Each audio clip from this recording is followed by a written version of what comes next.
¿Hasta cuándo, Adonai, me olvidarás para siempre? ¿Hasta cuándo ocultarás tu rostro de mí? ¿Hasta cuándo pondré consejos en mi alma, con tristezas en mi corazón cada día?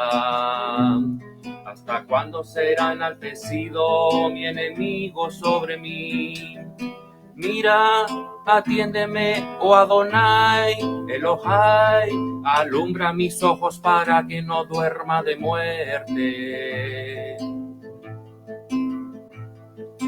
Para que no diga mi enemigo lo vencí, mis enemigos se alegrarían si yo resbalara.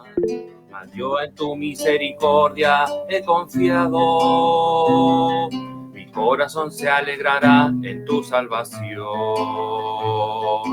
Cantaré, Adonai, porque me ha hecho bien.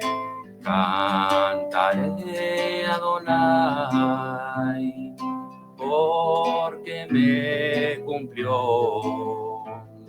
Ashir al Adonai, ki gamal alai.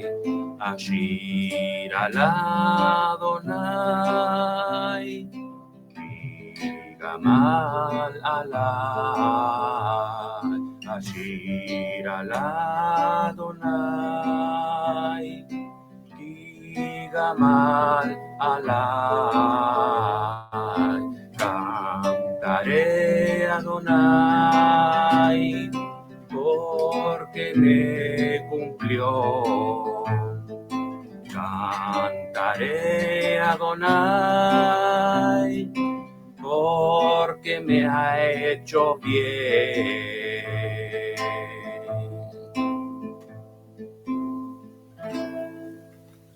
Adelante, hermanita Amparo. Shalom, hermanos.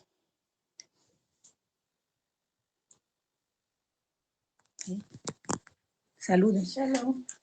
Shalom.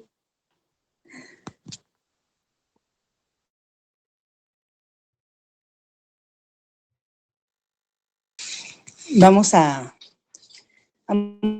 cantar el Salmo 150.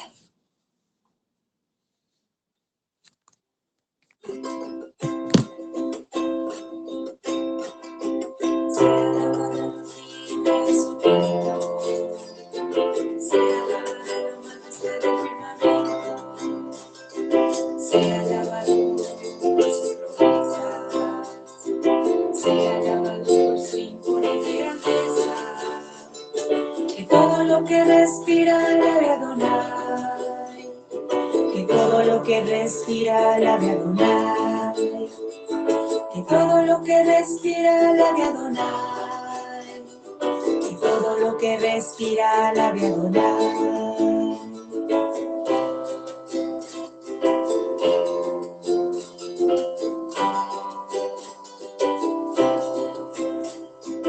Sea alabado Adonai al son de trompetas, sea alabado Adonai con salterio y arpa, sea alabado al ritmo del pandero, con flautas e instrumentos de cuerda, sea alabado con campanillas sonoras, sea alabado con címbalos jubilosos, que todo lo que respira alabe a Adonai, que todo lo que respira alabe a Adonai, que todo lo que respira alabe a Adonai, que todo lo que respira alabe a Adonai. Aleluya, aleluya, aleluya, aleluya.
las naciones. Bendito es tu nombre, Rey Maestro y soberano. Viniste con tu luz, ejército de luz, nos libraste del enemigo. Tuya es la fuerza, tuyo el poder, oh bendito Salvador.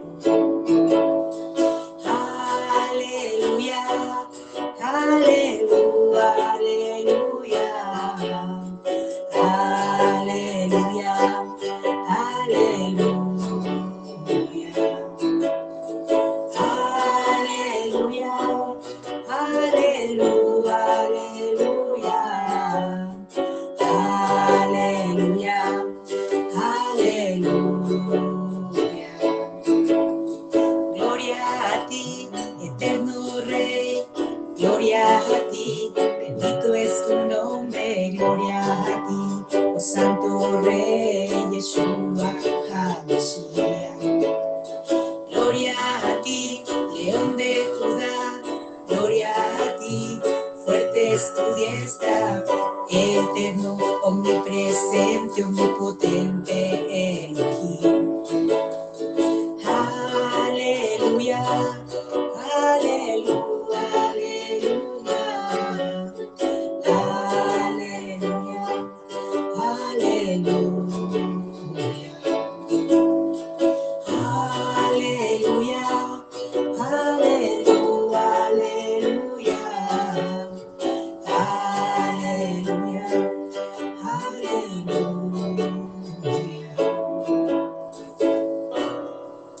Alabado y exaltado sea nuestro Padre por siempre. Amén.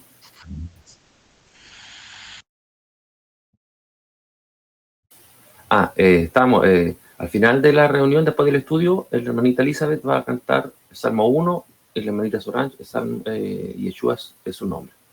Así que adelante, hermano Daniel. Bueno, shalom a todos, shalom Shabbat, Shabbat Shalom. Estamos con la última parte del último capítulo del libro de Zacarías. Hoy vamos a concluir este gran libro. Vale, el día de Adonai es el nombre del estudio, el terrible día de Adonai. El gran final del exilio de nuestro pueblo y a la vez un hermoso comienzo, lo que se dará al tiempo de los últimos días de nuestra esclavitud, como pueblo diseminado entre las naciones. ¿Vale? Hemos compartido el Shabbat anterior hasta el verso 7. ¿Vale? Así que hoy vamos a continuar nuestro estudio del libro de Zacarías, capítulo 14, el último capítulo a partir del verso 8. Bueno, hasta el final, hasta que vamos a concluir este libro con la bendición de Elohim, pues hemos llegado hasta este momento. Así que toda la honra por darnos entendimiento y, podemos decir, revelación sobre lo que está por venir, lo que está sucediendo, entendimiento sobre lo que sucedió, y así, a la luz de lo que ha sucedido, pues comprensión sobre lo que está pasando, ¿vale? Lo que esto pasará. Hemos estudiado que el momento de la redención no llegará hasta que el pueblo no concientizará, en primer lugar, el estado en cual se encuentra de aflicción y clamará desde el fondo de su ser por la dicha redención, ¿vale? Pero cuando se llega en el momento más profundo, cuando se llegará en el momento más profundo, donde parece que no se entrevé más la esperanza, es aquí el preciso momento cuando la noche es vencida por la luz, ¿vale? Este es el sentido de las últimas palabras con cual concluye la parte 1. Hemos concluido la parte 1 de este estudio, el verso 7, en especial que termina diciendo: sucederá que al caer la tarde habrá luz. ¿Vale? Los 6 pasos hacia la redención, pues aquí están las pautas para el momento de este último despertar y el momento cuando al llegar la tarde, habrá luz. Es decir, llegará el momento cuando Adonai actuará efectivamente para traer la redención. Para quien aún no comprende este lenguaje específicamente hebreo, aclaro. En el momento cuando se esfuma toda confianza en el brazo de carne, esa es otra metáfora, es decir, en la ayuda del hombre, al refugiarse por completo en el socorro que puede proveer el Elohim Jireh, ese es uno de sus nombres, ¿vale? Es decir, Elohim que provee, él enviará la ayuda esperada al momento oportuno. Recordamos que el Elohim viviente no comparte sus proezas con nadie. Isaías 42, verso 8 declara, yo Adonai, este es mi nombre, y a otro no daré mi gloria. Bueno, ya sabe cómo lo acabó. Ni mi alabanza a esculturas, dice. Este otro o esta escultura puede ser tanto un ser humano o un ser espiritual o un mito deificado. Dicho de otra forma, el Elohim viviente no actuará cuando sabe que el hombre se atribuye, es decir, no actuará para traer una bendición, una liberación, un socorro, cuando sabe que el hombre se atribuye el mérito, o cuando se le alaba a otra persona o se le agradece a un ídolo o un mito deificado, como es el caso del culto a Jesús, en lugar de honrar al Elohim de Israel, por ser él el único quien le brinda auxilio. Cuando una persona atribuye a sus propios méritos, bueno, gracias al señor, al rabino, al fulano, al presidente, al ejército, al quien sea, ¿vale? Logré obtener tan victoria, tan ayuda, tan socorro, pues el Elohim de Israel no actúa, porque si él actúa y yo no le honro a él, entonces, por eso dice, yo Adonai, este es mi nombre, y a otro no daré mi gloria, en el sentido cuando él obra, comparte, ofrece una bendición, ¿vale? No la ofrece si sabe que la persona no lo honra a él, porque él no comparte su majestad, su honor, con quien sea otra cosa, sea una persona o un mito deificado. Porque el hombre se honra demasiado a sí mismo como a los demás semejantes. En lugar de honrar primeramente el Elohim viviente, es imprescindible que la vanagloria del hombre se reduzca a polvo. Por lo general se ha probado que no hay forma de que un alma exalte el Elohim de Israel, salvo que la misma persona, a pesar de que se encuentra en necesidad, aún así debe rebajarse hasta lo de Bar. Lo de Bar es un nombre que significa que se refiere a un lugar de aflicción donde no se entrevé nada bueno. ¿Vale? Más detalles están en el estudio sobre Mefiboshet. Este estado donde uno ya no se puede ayudar a sí mismo y los demás prójimos, ni busca ayuda en los, ni puede encontrar más ayuda en los demás prójimos en cual confiaba.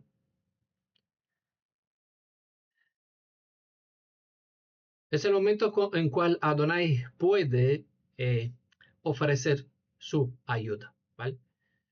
Hay muchas situaciones donde las personas, pues, en lugar de depender de Elohim y buscar auxilio en él, pues, depende de la ayuda, del socorro, de la ley, porque en la Torah dice hay que dar tzedakah, de la comunidad, entonces no hace las cosas correctamente para así buscar bendición y hacer del Elohim de Israel el que le provee, ¿vale?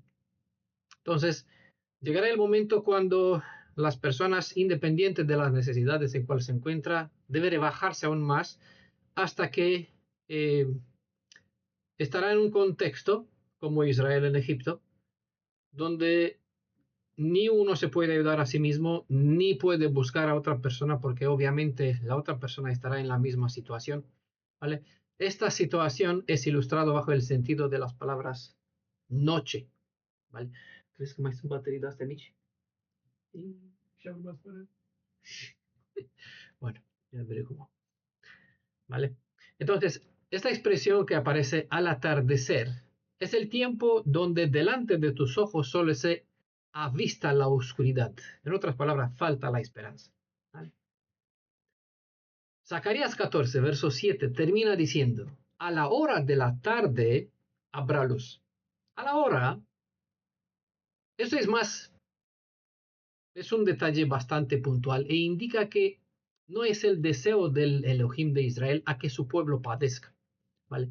Es necesario para poner el pueblo en una condición humilde, a fin de mostrar al hombre que nadie fuera de él puede ayudar al ser humano en sus necesidades.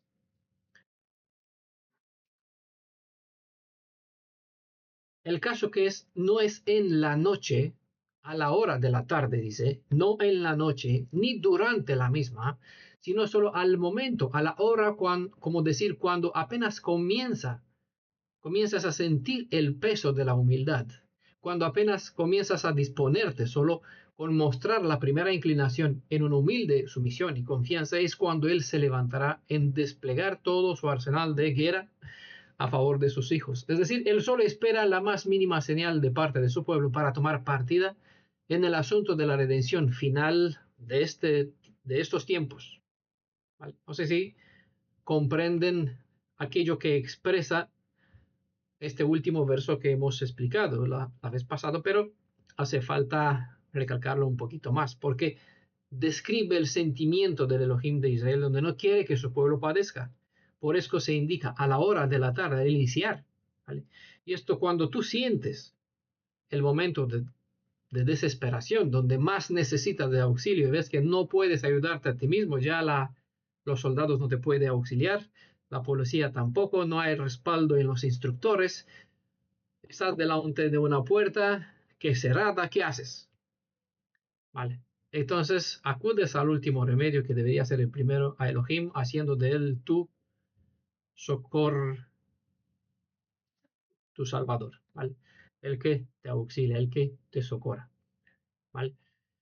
Entonces, apenas en este momento es cuando Adonai espera este clamor de parte del pueblo para extender su mano y así traer la liberación, como está escrito, sacar al pueblo de Egipto, como está escrito una vez más, de la misma forma librará al pueblo de Israel y no solo de Egipto, sino de todas partes por donde está esparcido. El verso 8 inicia diciendo cuál será el primer beneficio para el pueblo de Israel cuando él actuará a favor de ellos.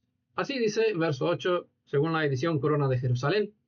Sucederá aquel día que saldrán de Jerusalén aguas vivas, mitad hacia el mar oriental, mitad hacia el mar occidental. Las habrá tanto en verano como en invierno. Aguas vivas, es decir, agua fresca para agua pura, como hemos estudiado en Génesis 26, verso 19, donde los siervos de Isaac cavaron y dieron de aguas vivas. ¿Vale? Eso lo hemos explicado más, así que no voy a insistir en el término. Un estudio que se llama, está disponible en audio por escrito, Un pozo de aguas vivas, El despertar, parte 2. ¿Vale? Ahí hemos hablado más sobre el sentido de este término aguas vivas. Recordamos que uno de dos males cometido por nuestro pueblo es abandonar al Elohim de nuestros padres para beber, es decir, para buscar enseñanza y para dar culto a otra deidad inventada, lo que dice en Jeremías 2, verso 13, ¿vale? Uno de ellos que nuestro pueblo pues ha cavado pozos malos, ¿vale? Que no pueden tener agua. Eso es orientarse para buscar a comer un alimento o beber de una enseñanza, de una fuente, alimentarse de un espíritu que es envenenado, no es buena agua de vida. Las aguas vivas son una figura de las bendiciones físicas y espirituales que el Elohim viviente otorga al pueblo de Israel. ¿Vale? Más detalles están en Un pozo de agua viva, El despertar, parte 2. Saldrán de Jerusalén, dice, significa que no existe otro lugar en este planeta de donde se extiende la sanación sobre este mundo. La indicación recalca que la redención está en exclusividad en la tierra hebrea. Y por ende, el resto de las creencias solo venden esperanzas vanas a millones de creyentes. Pero este mundo de creyentes verán que la verdad o la salvación solo está en la tierra de Israel. Y será aquí donde ellos, si es que desearán obviamente, podrán aprovechar para su salvación personal. Hablando para los cristianos o de los cristianos, la cita declara claramente que aguas de la redención no existe en ninguna de las iglesias de este movimiento religioso llamado cristianismo, ¿vale? Pero lo hay y en abundancia en Jerusalén. El texto saca en evidencia que Jerusalén es puesto como centro representante del reino de los cielos en la tierra, ¿vale?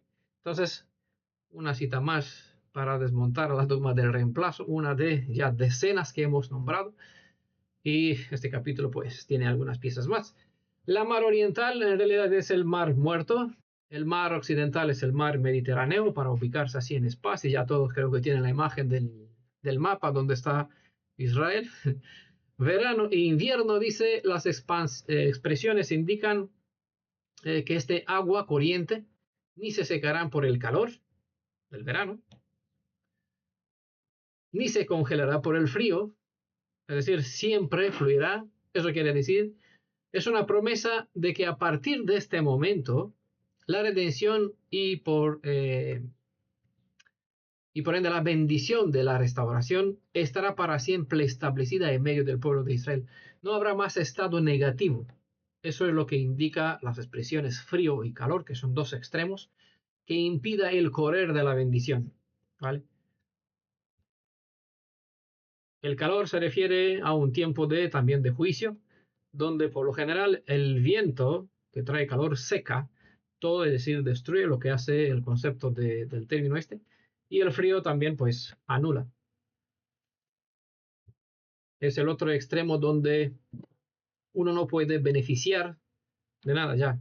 Ya sabe que del invierno, cuando todo está congelado, no hay posibilidad de alimento ni para las personas ni para los animales. Entonces hay que ver o comprender las metáforas a partir de las realidades físicas y así poder elevar el sentido a un nivel espiritual donde sea verano, sea... Eso son expresiones que indican dos estados negativos en ese sentido.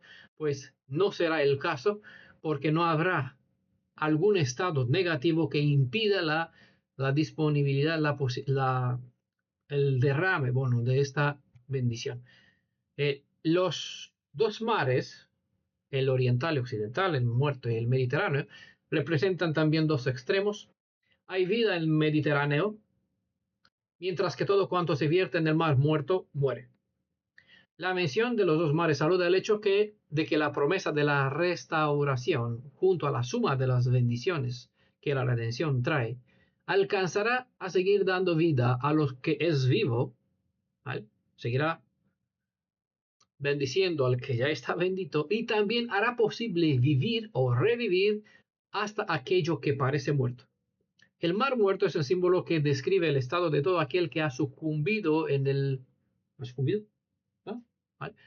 En el poder de la oscuridad, bajo el poder de la oscuridad. Es muerto espiritualmente, ¿vale?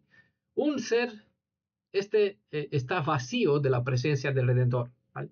Mar muerto es igual que algo que es tumá, que está impuro, ¿vale? En algo impuro no puede permanecer, ni puede manifestarse, ni puede estar la presencia del Elohim de Israel, salvo que una renovación, una restauración, una limpieza. Y lo que asegura la promesa es que lo que es como declarado impuro para siempre, como vimos en el estudio sobre la lepra, sobre el Tzarat, el Metzorah, que está destinado a la destrucción, a las muertes, ya saben, dentro de la cultura, la creencia, solo el Redentor, el Mashiach, puede, o su presencia puede traer la sanación a una persona impura. ¿Vale? Entonces, cuando Yeshua, recordamos en el estudio, cuando indicó a un dicho leproso, vete y preséntate al sacerdote trayendo la ofrenda, es para que los dirigentes sepan qué sucede. Si esto viene con la ofrenda porque se purificó, eso es porque el Mashiach ya está presente. Eso era el concepto. Ellos entendieron. Nosotros, claro, por la traducción, la mayoría no entienden porque no conocen la tradición, ni la cultura, ni las leyes, ni las normas, por lo tanto interpretan lo que sea. Ellos entendieron el mensaje que fue transmitido a su debido tiempo. Pero, ¿qué dijeron? Cuando ya llega aquí el heredero, vamos a matarlo, ¿vale? Es la consecuencia. En lugar de abrazarlo y gozarse, en realidad se negaron porque no les gustó que tenía que entregar los frenos del reino, las riendas, la rienda del reino, pues entregarlo en la mano del Mashiach, como hizo Juan. Hasta aquí, ahora yo tengo que menguar, hacerlo más pequeño, él tiene que crecer porque le corresponde a la honra, ¿vale? Entonces, que hacia el mar muerto irá el río de aguas vivas, significa que la esperanza es tan poderosa para hacer revivir al más muerto que sea. ¿Vale? Sí se puede decir así. Hay entre los hombres quien ya miran hacia el Elohim de Israel y hasta tiene una cierta conexión con él. Esos son mar Mediterráneo, para mirarlo desde esa perspectiva, ¿vale? Como nosotros. ¿Vale? Somos personas que están en el mar Mediterráneo, es decir, tiene acceso a un agua que trae, recibe y comparte un alimento, tiene una conexión con la fuente de vida. El mar muerto es el extremo, las personas que se encuentran en el total extremo, ¿vale? Si hacia ellos, hacia el mar muerto, ¿cómo se dice? Se derrama, ¿no? Se va este río o esta fuente, significa que hay posibilidad de hasta el lugar más remoto donde una persona se encuentra muerta en su interior, hasta aquí, porque es un río de vida, ¿no? Aguas vivas, aguas puras, podrás traer la restauración, ¿vale? Como está dicho en Mateos 13, verso 12, para los que están en el concepto mar Mediterráneo, al que ha recibido, se le multiplicará, es decir, se le dará aún más, ¿vale? Eso es hacia el mar Mediterráneo, pues en cambio a los que están hacia el otro extremo hay posibilidad de redención. Zacarías 14, verso 9 dice, y será Adonai rey sobre toda la tierra, es decir, sobre todo el mundo, volviendo a la interpretación popular. El día aquel será único Adonai y único su nombre. Toda la tierra. El contexto limita el espacio a la superficie de tierra prometida como herencia perpetua a los redimidos de Israel. No hay respaldo alguno para interpretaciones como que el Elohim de Israel será reconocido como rey sobre todo el planeta. ¿Vale?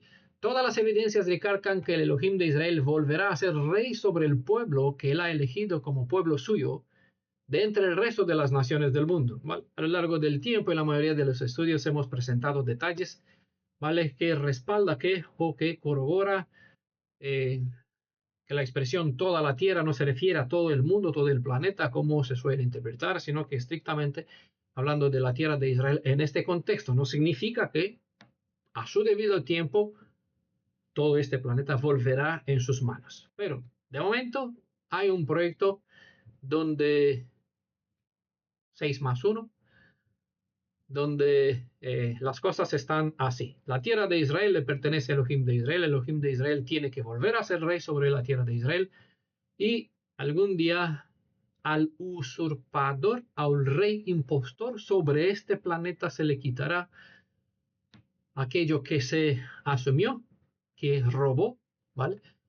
Elohim de este mundo, este título, o el príncipe de este mundo, y todo lo que es conocido como este planeta, pues volverá en la mano del Elohim de Israel. Pero esta cita, en la forma más concreta, más directa, más respaldada, se refiere a Adonai será rey sobre toda la tierra de Israel, ¿vale? Eso lo anexo, no está en el texto, pero lo añado porque así lo respalda el contexto, esto para que no quede lugar a una posible otra interpretación. En Isaías 54, verso 5 está dicho, tu esposo, está hablando al mundo, al planeta, a toda la tierra, no, está hablando al Israel, ¿vale? Tu esposo, es decir, el esposo de Israel, es tu hacedor.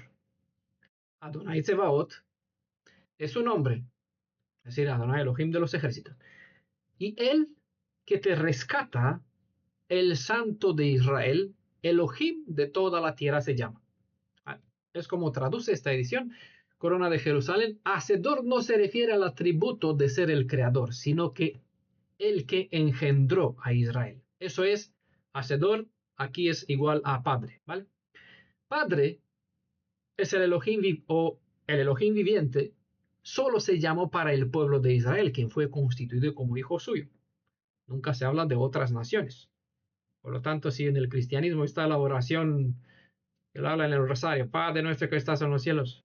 No aplica a ellos, ya que la expresión padre hablando solo puede hablarlo un hijo, no uno que no es hijo, ¿vale? El hijo del vecino no me puede llamar a mí padre, pero Emanuel, que está aquí, puede decirme padre, ¿vale? Porque eso es la realidad en el sentido físico y espiritual, es lo mismo. El pueblo de Israel tiene como padre el Elohim de Israel, y el pueblo de Israel es el hijo que puede decir Padre nuestro que estás en los cielos, ¿vale? El texto declara que el Padre de Israel es quien es el redentor del mismo pueblo. Y a la vez el texto declara que el Padre, y por ende el redentor de Israel, es el Santo. A la vez el texto declara que el Padre, y por ende el redentor de Israel, es el Santo de Israel. Es decir, el Kadosh. Este verso es otra evidencia que Yeshua, una de las muchas citas de los textos comparando el Tanaj con los escritos de los apóstoles, este texto declara, o es otra evidencia que Yeshua, al ser el redentor de Israel, será en aquel día el santo.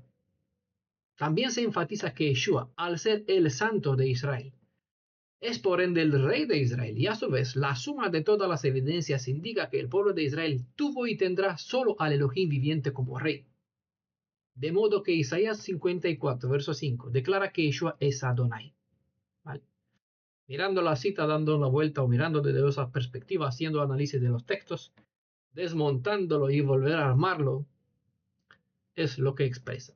Yeshua es Adonai. Dicho todo esto, y conforme es indicado en el contexto de la expresión Elohim de toda la tierra, significa que nuevamente el Elohim de Israel volverá a ser soberano o reconocido como la autoridad absoluta sobre y dentro de la tierra de Israel. No hablamos del mundo. Ahora, hay muchos Elohim y muchos son venerados como amos. Entonces, solamente en aquel día, solamente Adonai será adorado por los hijos de Israel. ¿Vale? Si yo uso este texto aplicado al mundo entero, por lógica o por sentido de la coherencia, tengo que decir que el resto del mundo reconocerá a Elohim como rey. Pero no existe evidencia que esto va a ser así. Todo lo contrario, por eso no podemos sacar un texto de su contexto. En este contexto vamos a ver que el mundo va a seguir al Elohim de Israel. Vale, bueno. Entonces, volvemos al sentido correcto. Todos en el pueblo de Israel van a adorar exclusivamente al Elohim de Israel. Este es su nombre. Esto es el significado de que su nombre será el único nombre en Israel. Es decir, ya no existirá ni la más remota idea de pensar que algún otro ser físico o espiritual puede salvar, excepto Adonai. ¿Vale? El momento de aquel día, ¿vale?, va a dejar claro, va a mostrar que no existe deidad, fuerza, hombre, Daniel, el rabino, el ejército, FDI o quien sea, JC o cualquier otra deidad. Cada uno invocará lo que sea hasta aquel momento. En aquel momento, cada uno que invocará otra deidad verá que no tendrá redención en ningún otro nombre. Podrá invocarlo todo el día, JC, pues sálvame, y no le traerá salvación de ninguna forma. El verso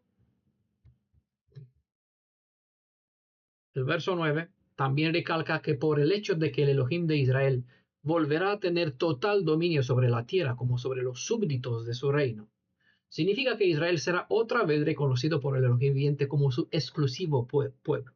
Esa es una otra evidencia en contra de la dogma del reemplazo. ¿Vale? No me canso de mostrar evidencia porque quiero que este concepto del cristianismo sea totalmente desarraigado de la más remota idea que puede ser en la mente de una persona que vuelve o sale, es llamado a salir, ¿vale? De aquí para entrar en el pueblo y como hebreo, pues, que marque, que aprenda a levantar un galet, un montículo de testimonio que haga separación total, exclusiva entre la fe hebrea y la fe cristiana. Vale, verso 10. Zacarías 14, verso 10. Toda esta tierra se tornará llanura desde Gabá hasta Rimón al sur de Jerusalén. Y esta encumbrada será habitada en su lugar desde la puerta de Benjamín hasta el emplazamiento de la antigua puerta, es decir, hasta la puerta de los ángulos, y desde la torre de Hanael hasta los lagares del rey. Para la mayoría que no conoce ¿cómo se dice? Cómo fue situada cómo fue construida, edificada la ciudad de Jerusalén, quizás ese nombre no dice nada. Entonces, en Isaías, por ejemplo, 40, hay todo un capítulo desde el verso 1 hasta el 11, dejaré para que ustedes lean. Se describe una serie de acontecimientos distribuida, eso, cómo fue distribuida. Hay toda una serie de, hay toda una serie de acontecimientos, Isaías 40, verso 1 al 11, que se dieron y se darán también en el contexto del día cuando el Redentor de Israel actuará a favor de su pueblo. ¿Vale? Básicamente, Isaías capítulo 40 se refiere al momento cuando Yeshua vino a pagar el precio requerido por la redención del ser humano. Y todos sabemos que la superficie de la tierra de Israel no sufrió ningún cambio físico durante el ministerio de Yohanan. A todos sabemos que Yohanan, o Juan, como se conoce el Bautista, era el primo de Yeshua. 6 meses tenía por delante de Yeshua. Juan el Inmersor, ¿vale? Todos conocen que durante sus días, durante aquel tiempo, no hubo ningún cambio físico en las superficies de la tierra, como tampoco durante los días de Yeshua, después de que falleció Juan se fue decapitado, y tampoco hasta la fecha. De este modo entendemos que expresiones como está en el verso 4, ¿vale? Tiene delante Isaías capítulo 40, donde dice, verso 4, toda valle sea elevado y todo monte sea rebajado, y todo monte y cero rebajado, vuelva a ser los escarbos llanos y las breñas planicie. Esas son expresiones que tienen un sentido totalmente metafórico, ¿vale? ¿Se entiende bien cuando se comprende las expresiones? En realidad, durante los días de Yohanan, que fue aquel que cumplió, él mismo dijo, yo soy aquel, la voz que clama en el desierto, como está indicado, ¿vale? Tuvo un propósito, un deber, a él mismo que lo mostró Eliyahu, lo mismo lo reveló Yohanan el Inmersor, y no por nada Yeshua dijo, Elías ya vino, hicieron con él lo que quisieron, y los discípulos entendieron. Está hablando de Juan, ¿vale? Entonces, según las profecías, en los días de Juan, su ministerio fue de rebajar las montañas, elevar las valles para crear una planicie, ¿vale? Pero no sucedió nada de esto en forma literal. Entonces, hay una obra que está explicada ya en otros PDFs, derrumbar el fundamento del tercer Elías. Entonces, si no hay evidencia de un cambio en el primer plano, es decir, en los días cuando Yeshua vino y se dio el cumplimiento o en parte de las profecías de Isaías capítulo 40, ¿cómo se interpreta que habrá un cambio literalmente físico, ¿vale?, en la estructura de la superficie de la tierra de Israel durante el contexto del segundo plano? Es decir, de la aplicación de Isaías 40, que se refiere a los días que estamos, o que se refiere a este último gran día, el día de la redención, el día de Adonai. Si en el tipo no hay cambios, tampoco lo habrá en el antitipo. Ese es el patrón de acontecimientos en todas las escrituras del Tanaj, ¿vale? Como se hizo, se te hará, ¿vale? Como sucedió en Egipto, sucederá. De la misma forma, salvaré, ¿vale? Hubo 10 plagas, habrá 7 plagas, ¿vale? El 10 y el 7 son números importantes, ¿no? Podrían ser menos, pero cada uno tiene su propósito, independiente de que en Egipto fueron 10 deidades principales. El número 10 de por sí es representativo, como el 7 es el símbolo de la plenitud, de un juicio ya no solo sobre la tierra de Egipto, sino en este caso total sobre el resto de las naciones por donde Israel fue diseminado. Bueno, desde Gaba, dice, Gaba o Geba, esa era una ciudad ubicada a unos más o menos a 10 kilómetros al norte de Jerusalén, en la tierra de Benjamín, en la límite norte, era el límite norte de Judá, según Segunda Reyes, capítulo 23, verso 8, ¿vale? Hasta Rimón, dice, Rimón es la tierra de la tribu de Simeón al límite sur de Judá, a unos 58 kilómetros de Jerusalén, según Josué, capítulo 15, verso 32, donde se nombra. Entonces, desde Gabá hasta Rimón, o sea, desde un límite hasta el otro, o desde el mar de Tiberias, la ubicación actual, hasta el Golfo de Mar Rojo, ¿vale? Eso es el espacio donde supuestamente eh, toda esta tierra se tornará una llanura, ¿vale? O como se interpreta en forma literal. La puerta de Benjamín es nombrada en Jeremías capítulo 32, verso 13, y era la entrada que conducía a la explanada del templo, ¿vale? Que está hasta la fecha. La puerta del ángulo o la puerta antigua estaba ubicada al noroeste de la ciudad. La torre de Hanael al nordeste de la puerta de Benjamín y los lagares del rey eran situados al extremo sudeste de la ciudad. Y esta encumbrada, dice el texto, será habitada en su lugar. Aquí se describe de nuevo la gloria de Jerusalén. Que el país será como una llanura, solo Jerusalén estará en alto, describe una realidad ya presentada en Miqueas capítulo 4, verso 1. Que dice, sucederá en días futuros que el monte de la casa de Adonai será asentado en la cima de los montes y se alzará por encima de las colinas y fluirán a él los pueblos. Monte es símbolo de trono, el trono de una deidad. Colina es símbolo del lugar del culto o de su templo. La revelación de Miqueas declara que mientras los demás ídolos o mitos deificados adorados como Elohim se probarán como vanidad, ese es el sentido de ídolo, es decir, nada, ¿vale? Y por lo tanto, sus centros de culto o las dichas religiones se mostrarán impotentes ante el poder del Elohim de Israel. Por lo tanto, Jerusalén, o mientras tanto Jerusalén, como el trono del Elohim viviente y como centro de su culto será probado y por lo tanto avistado tal cual una colina se ve claramente cuando uno se sitúa en un llano. ¿Vale? ¿Entienden la expresión, las metáforas? Trato de verse. Bueno, si ven una ciudad, una colina donde hay un árbol, ustedes lo ven en un plano aunque están a 10 kilómetros. Bueno, lo ven con binocular. Ya esto creo que es el lago Titicaca, si no me recuerdo el nombre, que es el lago más largo del mundo, tiene unos 160 kilómetros. Ya se ha probado a propósito que la Tierra es plana, debería no verse de un lado a otro, pero con mediciones láser se probó que está totalmente plano, ¿vale? No, esa superficie. El planeta es planeta, no hay redondez. Eso es un detalle. Por eso, desde esta perspectiva, con este concepto, algo que está puesto sobre una colina se ve desde todo lugar de donde sea, ¿vale?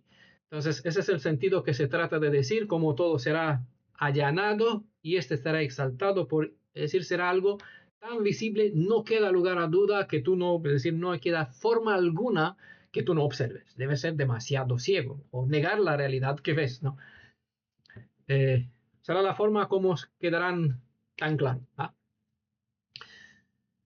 Es bueno, pues siempre hay que tratar de comprender el uso de los términos desde la perspectiva de los hebreos y no desde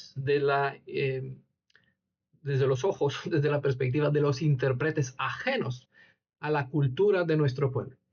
En Jeremías capítulo 31 y en especial en los últimos versos se deja claro que independiente del estado de la destrucción en cual se encuentra Jerusalén, esta ciudad va a ser reedificada en todos sus límites, de modo que se recuperará por completo y su gloria será aún más que nunca, como nunca lo hubo antes. ¿Vale? Los últimos versos de Jeremías 31 es para no citar tanto, lo dejo hasta aquí, lo voy a poner en la guía de estudio para que tenga la cita. Ustedes lean el contexto, observarán los detalles finales y así voy a reducir bastante Vamos a volver a lo largo seguramente, que es un patrón. Eso lo he visto a lo largo de todos los estudios, que Adonai siempre ha vuelto para añadir más detalle. Entonces vamos a hacer un resumen bastante breve de lo que está aquí, para así completar en esta ocasión y el capítulo 14.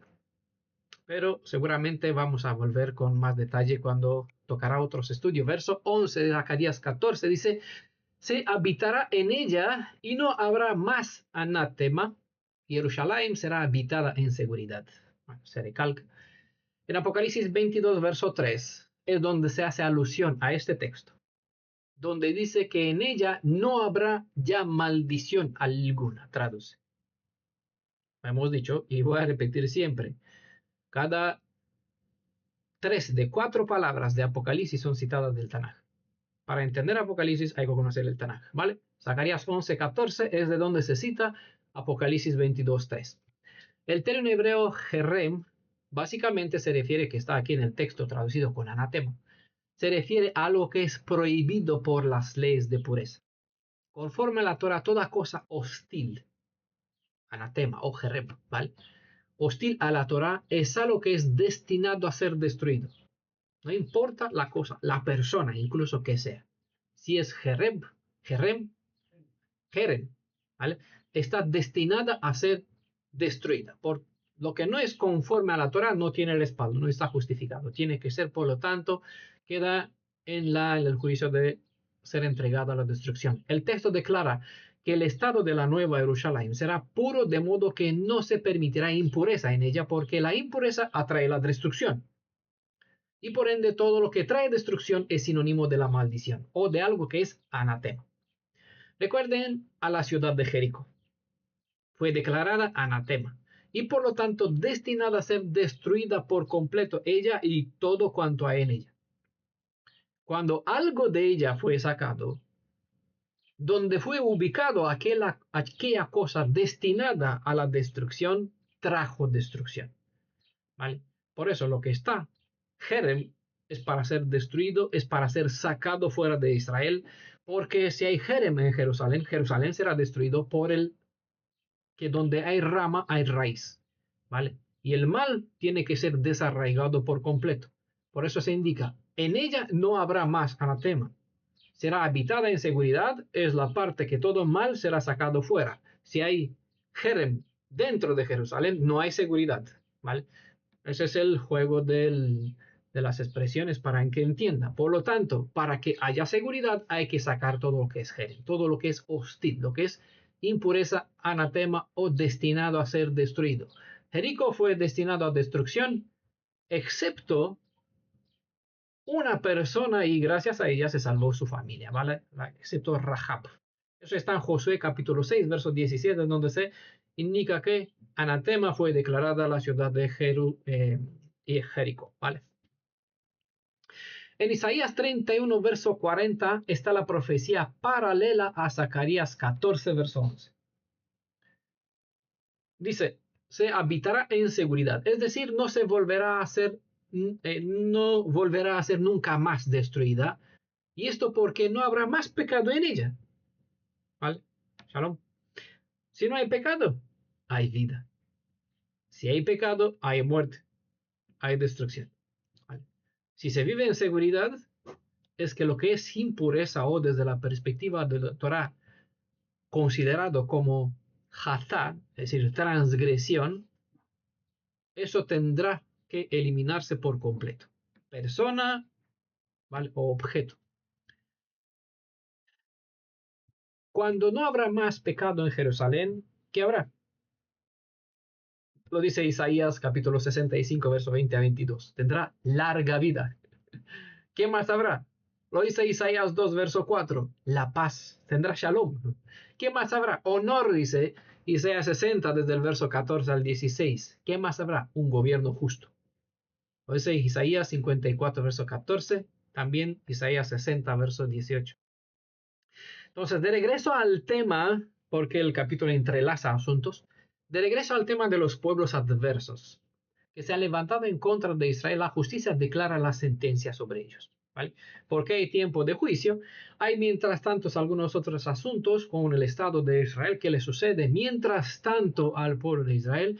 Y obviamente se tiene que dar la sentencia, porque no solo si un juicio no puede venir sin sentencia. Entonces, aquí en el verso 12 se describe la sentencia declarada sobre esos enemigos. Y esta será, verso 12, Zacarías capítulo 14, verso 12, esta será la plaga con que herirá Adonai a todos los pueblos que han hecho la guerra a Jerusalén. Pudrirá su carne estando ellos todavía en pie, sus ojos se pudrirán en sus cuencas y su lengua se pudrirá en su boca. La condenación que sufrirán los enemigos de Israel, que son enemigos obviamente de Adonai, será de una plaga que los consumirá aún estando ellos vivos, ¿vale? No dice que morirán y se corrompirán como es normalmente, ¿vale? No encuentro razón alguna para poder insistir en esa sentencia.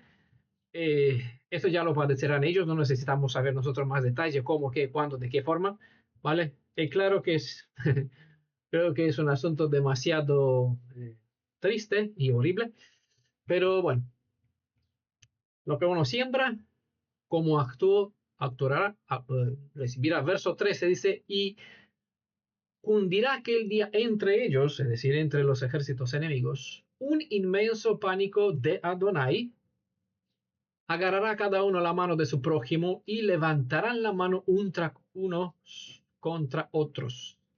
Ese es un método de disturbio que se desatará en medio de esta suma de pueblos reunidos en contra de Jerusalén. Una multitud que está ocupada con el reparto del botín tomado de en medio de Jerusalén, de Israel.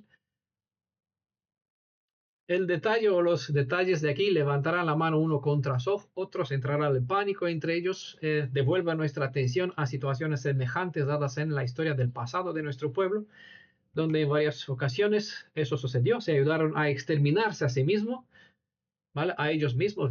Vimos en el caso que los del monte de Saúl, que lucharon para autodestruirse.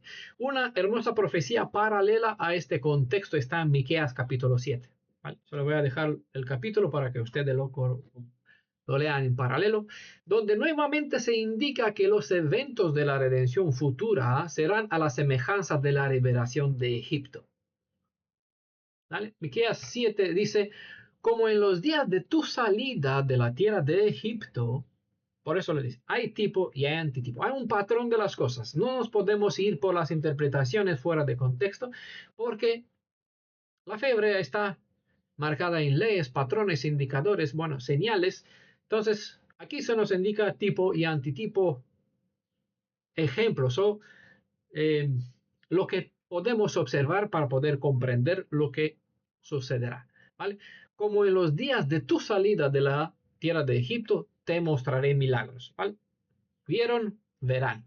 Verán las naciones, como vieron en el pasado, y se avergonzarán de todo su poderío. Porque recordamos, se indica cuando Adonai sacó al pueblo de Israel de Egipto, solo al escuchar las naciones el nombre Israel, y ya le entraba el temor, ¿no? Por nombre Balak llamó a Balaam, ven, haz algo, un milagro, un prodigio, maldíceme a esto porque es temible solo pronunciar su nombre. Bueno, se pondrán la mano, se avergonzarán de todo su poderío, porque claro, hay naciones que dicen somos fuertes, aquí Estados Unidos, yo soy poderoso, China, Irán, que ya es un potencial, y muchos otros enemigos se avergonzarán de todo su poderío, se pondrán la mano sobre la boca, es decir, ya no tendrán más de qué hablar, sus oídos se ensordecerán, lamerán el polvo como la serpiente, como los reptiles de la tierra, saldrán temblando de sus fortalezas, al Adonai nuestro Elohim vendrán amedrentados y temerán delante de él. No significa que lo van a reconocer, lo van a abrazar, sus pies, como hizo Kefas, que salió delante de él, apártate de mí, pero no te dejo marchar. ¿Vale? Entendió su grandeza, quién es delante de él, y quiso retenerlo en su vida porque lo necesitaba, pero bueno, por temor digo, no te quedes cerca de mí porque soy un pecador, como dijo. ¿Vale? Es lo que dice Miqueas 7, es muy hermoso, un capítulo, una profecía paralela a lo de Zacarías 14. Verso 14, Zacarías 14 dice, también Judá combatirá en Jerusalén y verán y serán reunidas las riquezas de todas las naciones de alrededor, oro, plata y vestidos en cantidad inmensa. ¿Se imaginan por qué se llama en Apocalipsis una ciudad que tiene un camino de oro? No, porque efectivamente vamos a pisar sobre el oro, vamos a fundir el oro para hacer un camino por ahí. ¿Vale? Entienda, Israel, sobrará eso, que hay demasiado como en los días de Salomón, es decir, la plata ya no tiene paso, porque aquí hablamos en diamante, en oro, como los días de júbilo de Salomón. ¿Recuerdan el patrón como en Egipto viste milagros de la misma forma? ¿Vale? De Egipto salieron no pobres, salieron un pueblo pobre pero rico. ¿Vale? Tan rico que de la abundancia entregaron hasta que Moisés para la construcción del templo, hasta que Moisés dijo ya basta, suficiente, ya hay demasiado. ¿Vale? No significa que empobrecieron, sino que habían tanta riqueza con ellos que no importaba de corazón de la sobreabundancia que tenía, ¿vale? Eso es sentido, reunidas y serán reunidas las riquezas de todas las naciones de alrededor, oro, plata y vestidos en cantidad inmensa. El sentido más apropiado sería peleará en Jerusalén. También Judá combatirá en Jerusalén, ¿va? El sentido más correcto sería peleará en Jerusalén, es decir, para defender la ciudad. El resultado será que los despojadores serán despojados. Eso es el sentido de lo dicho por Yeshua, que al que no produce un buen fruto, se le será quitado y lo poco que tiene. ¿Vale? Mateo 13, verso 12, es donde dijo esto. Lo que evidencia este verso 14, es algo contrario a todo la interpretación popular, es el hecho que el monte de los olivos no se partirá literalmente en dos, de modo que no se hará una valle literal por donde se supone que huirá, bueno, no huirán, y así escapará el resto de la mitad de Jerusalén que no serán desterrados. Por aquí no se menciona en ninguna parte que los de Jerusalén volverán de su huida para luchar a recuperar Jerusalén. Los de Jerusalén son judíos también. ¿Vale?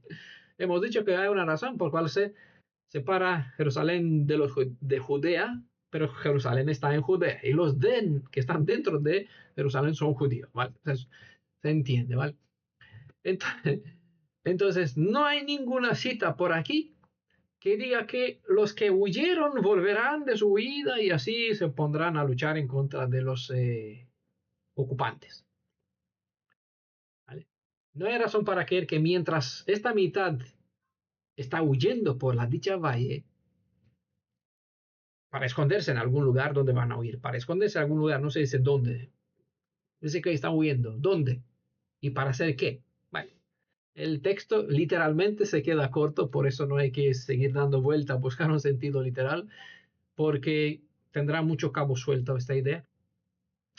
Pero bueno, siguiendo esta lógica de idea, si van a correr para esconderse por algún lugar, ¿qué sucederá?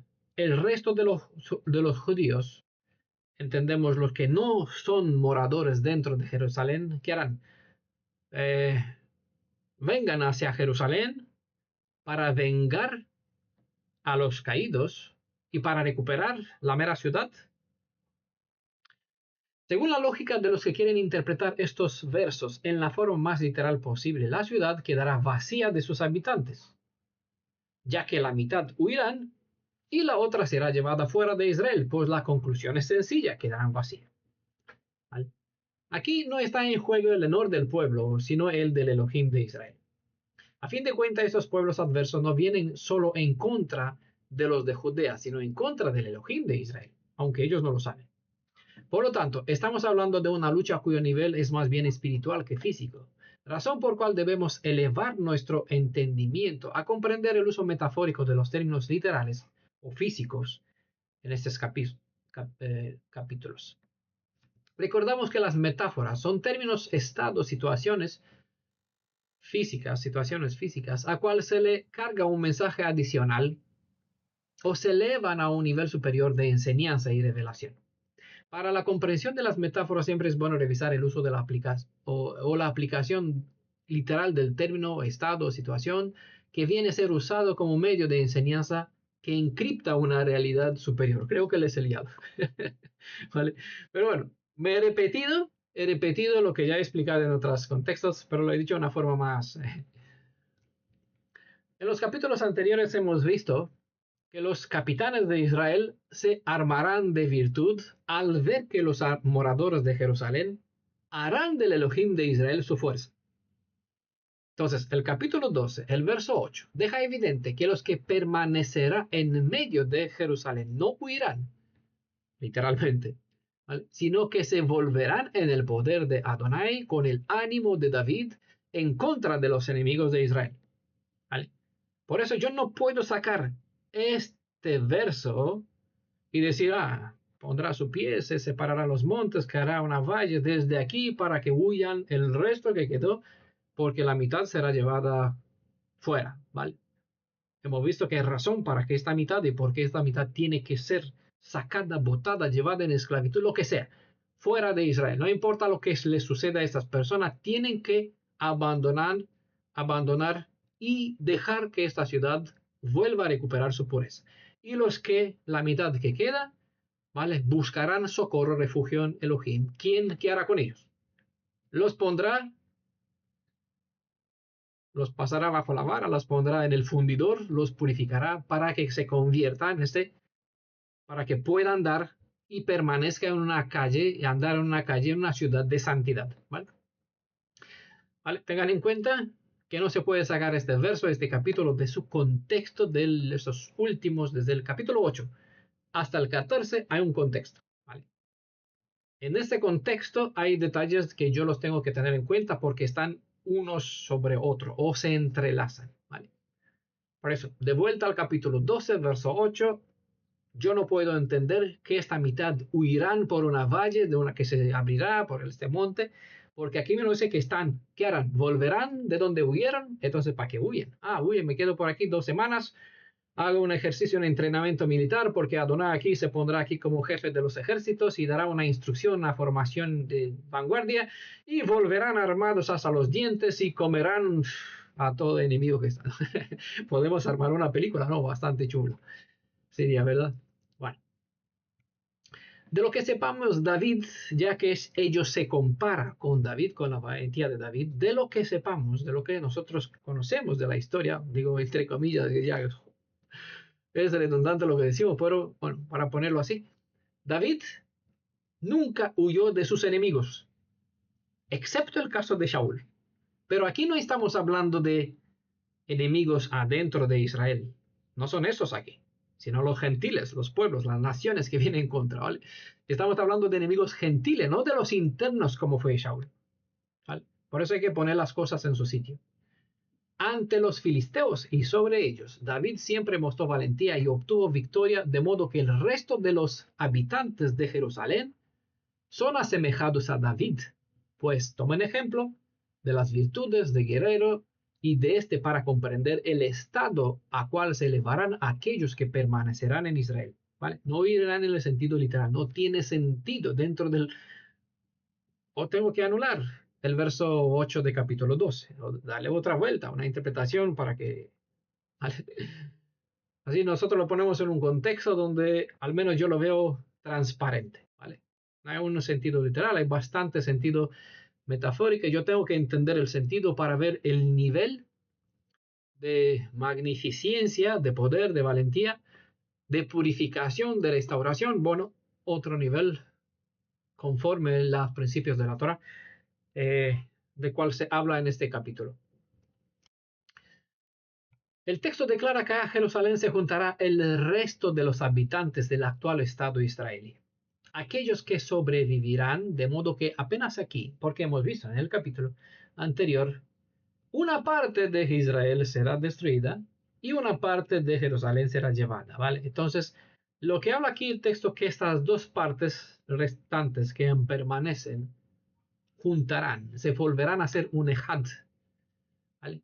Un solo ejército en obediencia o bajo el mando del Elohim Tsebaot, ¿vale?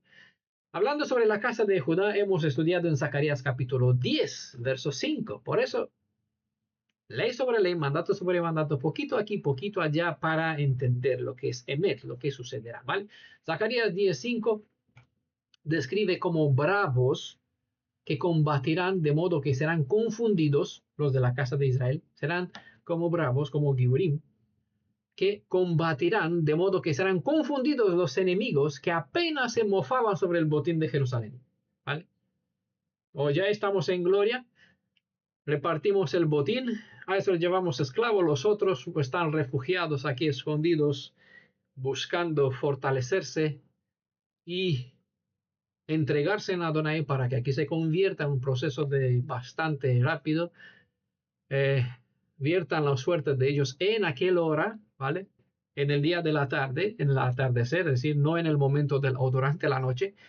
Hay un espacio, poco tiempo, donde tendrán uno que dejar de confiar en él mismo, en la persona, en su fuerza, en su capacidad, en su destreza para entregarse por completo a Adonai.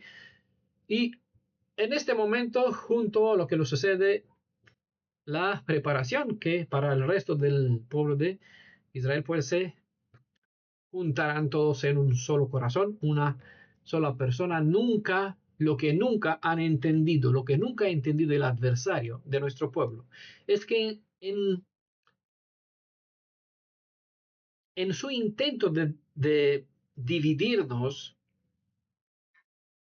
las aflicciones nos juntan más, porque esa es la debilidad, como dice, menciona creo que Shaul, en la debilidad cuando el poder de Adonai se hace más fuerte. ¿Vale? Creo que está en 2 Corintios 12, versos 9 al 10. ¿Vale?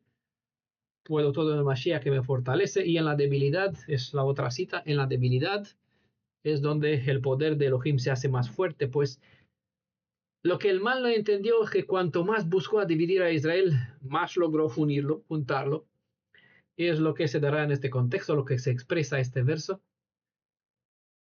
que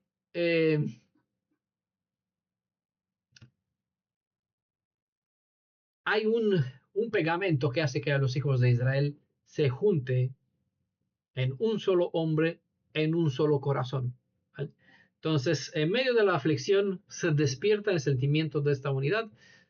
El Éxodo 19, por ejemplo, el verso 1, habla sobre los hijos de Israel, ¿vale? Habla en plural, los hijos de Israel. Pero en el verso 2 dice, acampó Israel.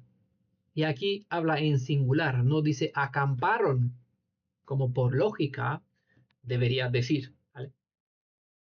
Verso 1, los hijos de Israel. El verso 2, que debería suceder, debería decir, acamparon los hijos de Israel. No, dice, acampó Israel, ¿vale? Esto quiere decir que Israel en aquella ocasión ya no era una multitud, sino era un solo hombre, un solo corazón, ¿vale? Es por eso que dice los de Judá, es en el texto, también Judá combatirá en Jerusalén, desde ahí se volverá un solo hombre, un solo corazón con los que están dentro de Jerusalén. Este es el sentido del texto, donde el resto del remanente de Israel se sumará en Ejad al resto del remanente de Jerusalén, ¿vale? Tienen un mismo objetivo, recuperar aquello que es símbolo por excelencia de la identidad como del corazón de toda alma hebrea. Ese es el nombre o el Jerusalén. Aquí no se trata de una lucha por ocupar una ciudad, sino en recuperar un lugar que es símbolo de soberanía e identidad nacional hebrea. En esto hay total unidad entre todos los hijos de Israel, independiente cuántas otras cosas pueden dividirlos, ¿vale? Cuando se trata de Jerusalén, o Torah, o de el nombre Israel, aquí no hay división. Hay total unidad entre todos los hijos de Israel. Verso 15 dice, semejante será la plaga de los caballos, mulos, camellos y asnos y de todo el ganado que haya en aquellos campamentos una plaga como esa. Caballos, mulos, camellos, asnos, ganado del campamento enemigo se refiere a todo tipo de arma, tecnología militar, como todo tipo de suministros, sean estas municiones o alimentos, van a ser corrompidos por una plaga, digámoslo.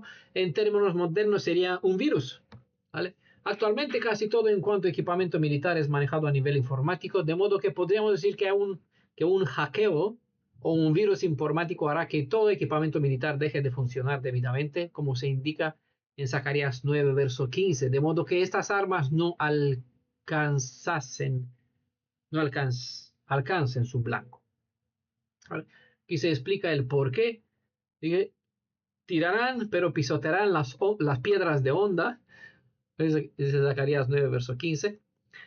Del mismo modo, sin un sistema de telecomunicación adecuado, ningún ejército puede enviar suministros apropiados a los puntos donde eso se necesita. Solo es cuestión de ver el sistema de coordinación en tiempos modernos de conflicto armado para comprender el efecto de una plaga o algo cuyo fin es llevar a esta reunión de ejército a una derrota segura. Es sabido, no sabio. Bueno, los judíos tienen sabiduría, pero es sabido que los judíos tienen un sistema informático de vanguardia en informática en general hablando. No va a ser difícil perturbar toda telecomunicación de los invasores y aún más cuando el Ruach o el espíritu de Elohim de Israel capacitará al máximo a todos aquellos que tienen preparación en ciertos dominios necesarios para el arte de la guerra. Adonai capacitó en el pasado a cierta gente que se dedicaba a cierta tarea para ser aún más precisos en sus labores. De modo que esto no va a ser algo ya fuera de los moldes o de los patrones de lo que antes se mostró.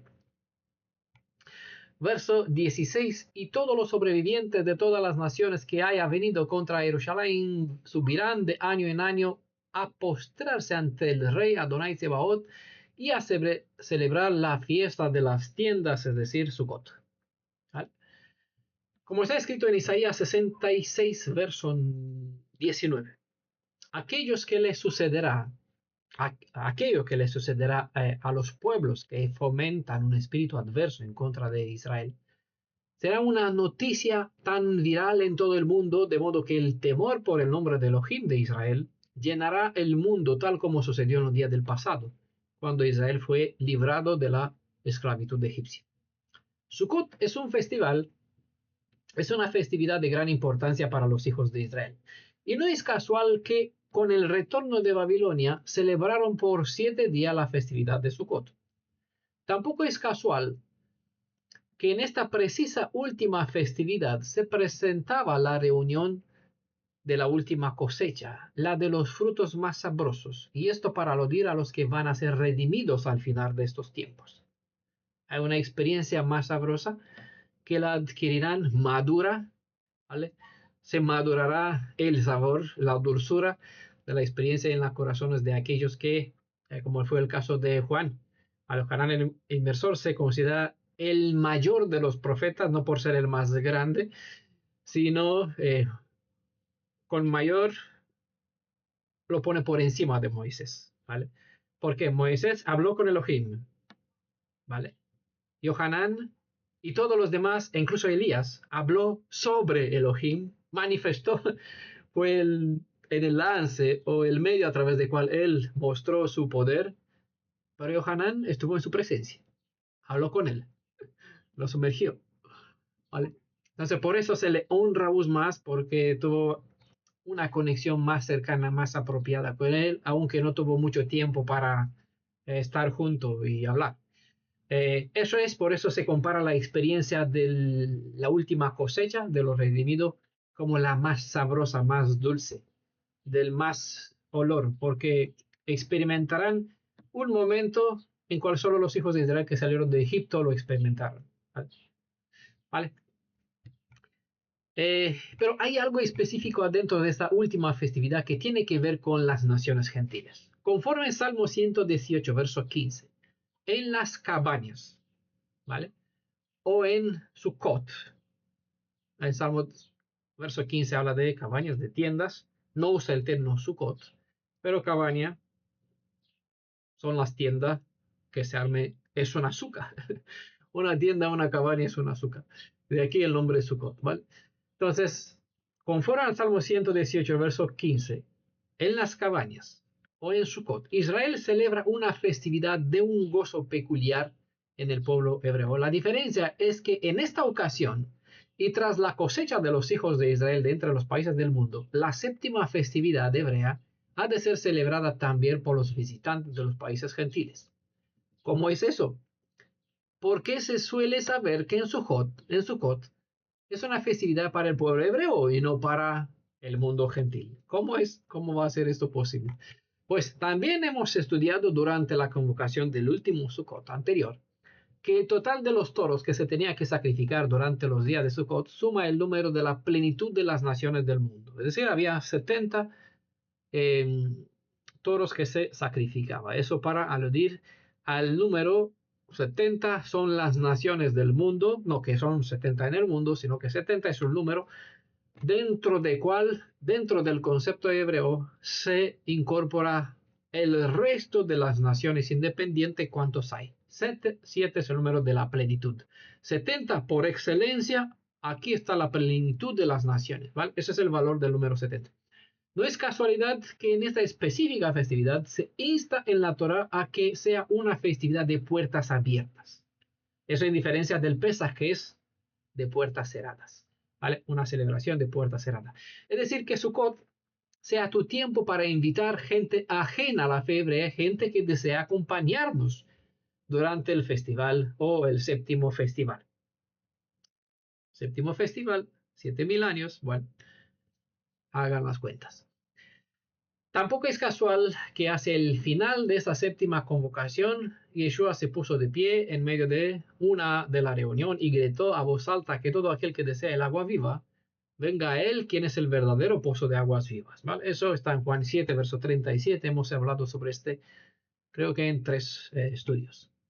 Lo que indica las pruebas que hemos estudiado respecto al derecho que tienen los gentiles en relación a esta última festividad hebrea y en asociación con la declaración de este verso de Zacarías para los gentiles, la redención de Israel también tendrá el significado de salvación para las naciones. Tendrá un significado para la redención de los hijos de Israel, también tendrá un significado para el resto de las naciones del mundo, ¿vale?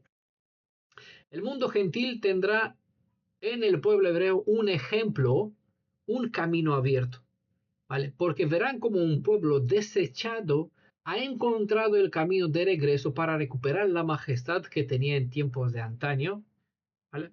Y tendrán un esplendor aún más. Comprenderán que del mismo modo como los hijos de Adán, desechados para la perdición a causa del pecado, podrán volver a recuperar el honor que ha perdido el Padre de la humanidad. Recordamos que en Adán todo el mundo fue destinado a la perdición, ¿vale? En el estudio que se llama Destinado a la perdición, eso está solo disponible en el audio, se explica más este sentido. Verso 17, y para aquella familia de la tierra que no suba a Jerusalén a postrarse ante el rey Adonai Sebaot, no habrá lluvia. Quiero destacar antes de todo que según este versículo, los gentiles subirán a Jerusalén, más bien de que los hebreos irán como misioneros a los gentiles. ¿Vale?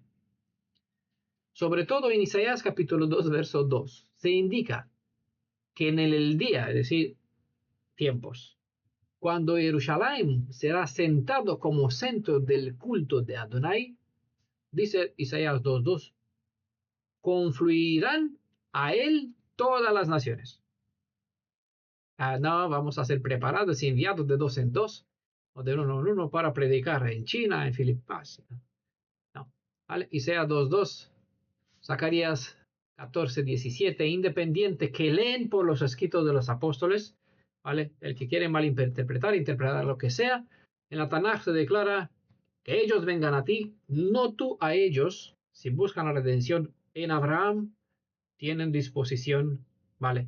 Tú tienes que estar abierto para ellos. ¿vale? Eso es la indicación para nosotros.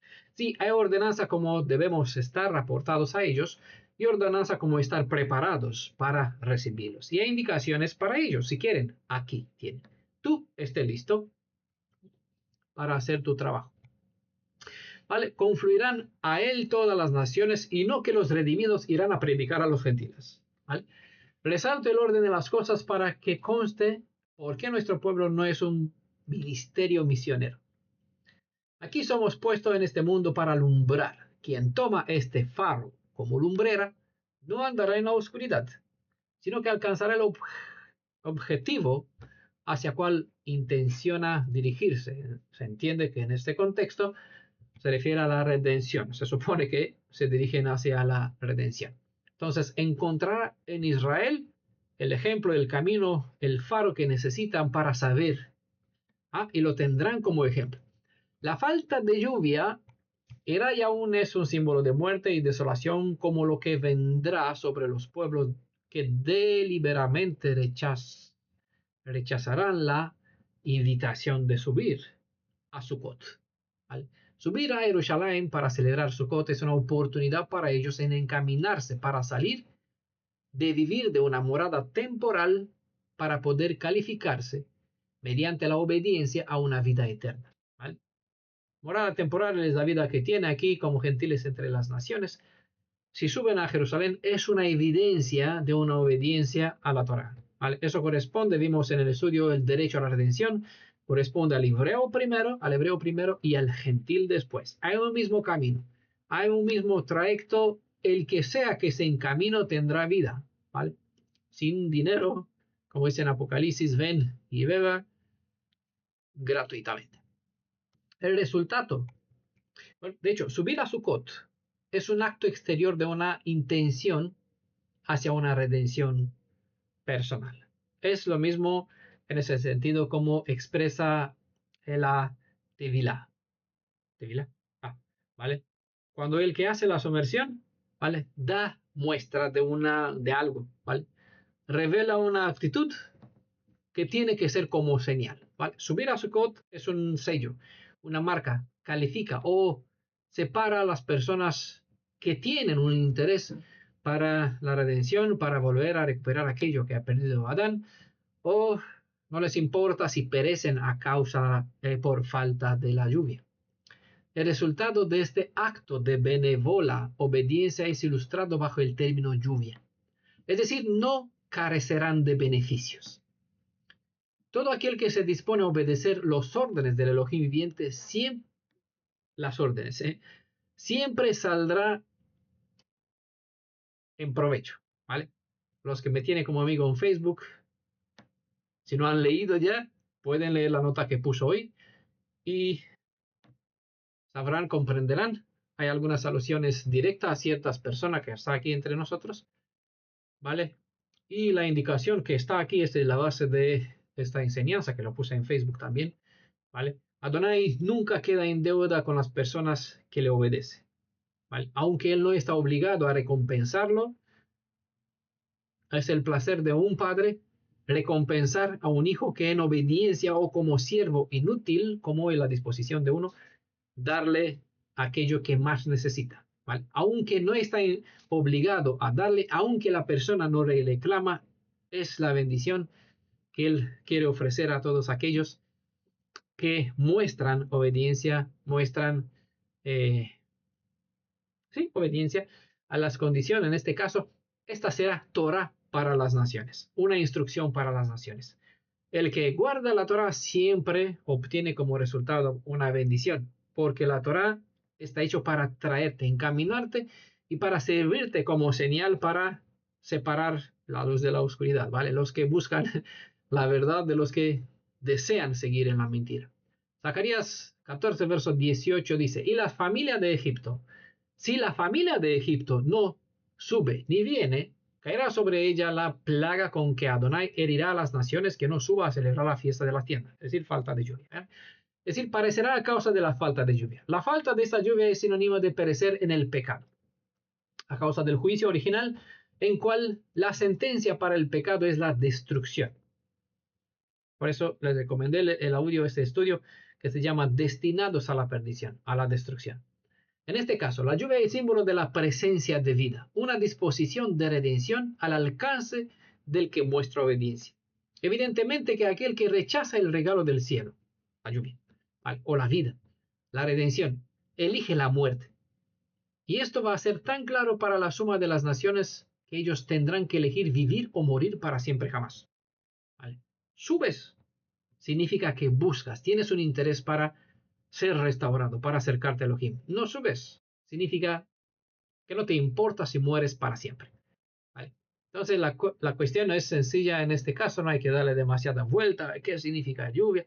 Es una actitud que muestra el deseo de ser redimido, salvado, o que me preguntaron algunos, ¿qué se hará durante los milenios? Bueno, aquí tienen la respuesta, sí habrá posibilidad de ellos, es una muestra, el subir al templo es una señal de parte de ellos que sí quieren aprovechar el camino, el ejemplo que vieron a través de la redención de Israel para que ellos también se hagan con la redención y así beneficien de la lluvia, de la bendición o de tener posibilidad de seguir viviendo y esto para siempre. El nombre Egipto es puesto como indicativo para una nación adversa por naturaleza. Es justo dar derecho hasta el más malvado adversario a elegir cambiar su postura a fin de que viva y no muera. Ese es el carácter del Elohim de Israel y este va a ser el carácter del pueblo redimido. Ezequiel 33, verso 11. Se lanza una promesa aquí para la casa de Israel y en el contexto de Zacarías 14, 18, la misma promesa se le extiende a las naciones gentiles. Dice, yo no me complazco en la muerte del malvado. Bueno, voy a citar solo la parte esencial de esta cita. Yo no me complazco, ese es el carácter de Elohim. No quiero que el malvado, el egipcio, el Egipto quiso la destrucción del pueblo de Israel. No quiero ni que éste muera, porque este Gesed, aunque es Geburah, este Gesed hasta el extremo. Entonces, Gesed y Geburah son dos fuerzas que justicia y la misericordia van de mano por el Rahem, ¿vale? Que medía estas dos fuerzas, ¿vale? Hemos estudiado el estudio Geburah y Gesed y Rahem, ¿vale? Entonces, ¿por qué justicia? Por el poder de la justicia da extensión que la Gesed o la misericordia, la benevolencia de Elohim extienda la mano hasta el que en realidad no merece, ¿vale? Desde nuestra perspectiva. Pero en su justicia, porque Él es justo, hasta el más malvado le da oportunidad. Por eso se nombra Egipto, ¿vale? Independiente del estado de la actitud, puede, si desea, aprovechar esta ocasión. Yo no me complazco en la muerte del malvado. Ese es el carácter del Elohim de Israel. Sino que el malvado, es decir, este es el deseo de él, se convierta de su conducta y viva. ¿Vale? Eso es su deseo. Y a lo largo de la suma de las enseñanzas se presenta lo que él hace para que éste venga, lo que le corresponda a este malvado hacer para que pueda beneficiar y vuelva a estar en la condición de Elohim hasta que cambia su naturaleza malvada por una naturaleza buena. ¿Vale? El texto termina de aquí de Ezequiel 33, 11, lo que dice en Zacarías 14, 18, convertíos, ¿vale? Ya se repite, entiendan que cuando se recalque es para dar más peso a las palabras, convertíos de vuestra mala conducta. ¿Vale? Básicamente está hablando al pueblo de Israel, pero ese es el carácter por excelencia del Elohim de Israel, un carácter, si está en el Padre, estará en los hijos. Por eso hay que ser buenos y mostrar una actitud de dar la otra mejilla, no es decir, golpéame, buscar que seas golpeado, sino fomentar un carácter que está dispuesto a andar la segunda milla, ¿no? Tiene el mismo propósito, trae la misma enseñanza, ¿vale? Fomentar un espíritu semejante al Elohim de Israel, no desear la muerte del otro, procurar a toda cosa salvarle, ¿vale? Desde la perspectiva de la justicia, dice Malaquías, pisotearán las cenizas de los malvados o de los enemigos. Esto porque habrá recompensa y el gozo para los que van a ser redimidos, pero eso no significa que tiene que despertar o fomentar un espíritu de gozo sobre la destrucción del mal, ¿vale? Convertíos de vuestra mala conducta. Entiendan en el equilibrio estas expresiones para que no Por aquí algunos se llevan a algún extremo y dijo, wow, espero el día cuando le voy a machacar a este que me persigue a mi patrón, que no me deja el día y tengo que luchar con él. Ah, ya gozaré yo. Vale. Pero a este pensamiento porque no es el debido. Zacarías 14, verso 19. Tal será el castigo de Egipto, el castigo de todas las naciones que no suban a celebrar la fiesta de la tienda. ¿Vale? 2 versos anteriormente se dice cuál es el castigo hablando de esta plaga. Como él es justo, no obliga a nadie.